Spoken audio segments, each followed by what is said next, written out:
Hello everyone, আসসালামু আলাইকুম। কেমন আছেন সবাই? আশা করছি ভালো আছেন। আজকে আমার রেসিপি হলো চিংড়ি মাছ দিয়ে পুঁইশাকের তরকারি। আশা করছি রেসিপিটি আপনাদের ভালো লাগবে। তাহলে শুরু করি। এখানে আমি পুঁইশাক কেটে নিয়েছি। পুঁইশাকগুলো এখন আমি ভালো করে ধুয়ে চিংড়ি মাছ দিয়ে রান্না করে আপনাদেরকে দেখাবো। তাহলে চুলায় চলে যায় রান্নার জন্য। চুলায় চলে গেলাম। প্যানে পেঁয়াজ আর কাঁচামরিচ দিয়ে দিলাম।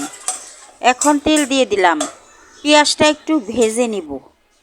পেঁয়াজটা আমি ভেজে নিচ্ছি। পেঁয়াজটা ভাজা হলে এর মধ্যে আমি চিংড়ি মাছগুলা দিয়ে দিব। পেঁয়াজটা আমার ভাজা হয়ে গেছে। চিংড়ি মাছগুলো আমি দিয়ে দিলাম। এখন এর মধ্যে স্বাদ মতো লবণ দিলাম। হলুদের গুঁড়া দিলাম আধা চামচ।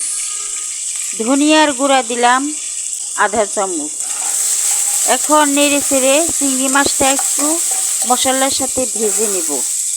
চিংড়ি মাছটা বেশিক্ষণ ভাজতে যাবেন না, তাহলে শক্ত হয়ে যাবে।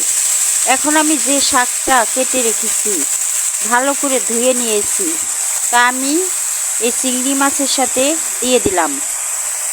এখন শাকটা দেওয়ার পর অল্প একটু পানি দিয়ে ঢাকনা দিয়ে ঢেকে শাকটাকে আমি রান্না করব। অল্প পানি দিয়ে দিলাম। এখন শাকটা একটু নেড়ে উল্টিয়ে পাল্টিয়ে মশলাগুলা উপরের দিকে উঠিয়ে ঢাকনা দিয়ে ঢেকে দিব।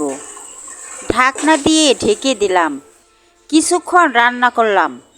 কিছুক্ষণ রান্না করার পর ঢাকনা তুলে শাকটাকে আমি নেড়ে দিলাম। শাকের তরকারিটা আমি নেড়ে দেওয়ার পর এখন আবারও ঢেকে দিলাম। কিছুক্ষণ আবারও রান্না করলাম। লবণ কম হয়েছে, ওই কারণে আরেকটু লবণ দিয়ে দিলাম। শাকে লবণ কম হলে শাকটা সেদ্ধ হতে চায় না, ওই কারণে লবণটা আগেই দেখে নিলাম। আবারও শাকটাকে নেড়ে ঢাকনা দিয়ে ঢেকে দিয়ে দিলাম।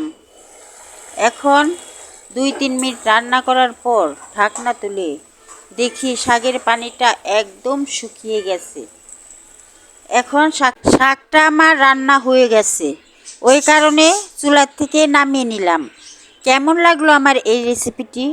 যদি ভালো লাগে তাহলে একটা লাইক দিয়ে সাবস্ক্রাইব করে আমার পাশে থাকবেন। আল্লাহ হাফেজ।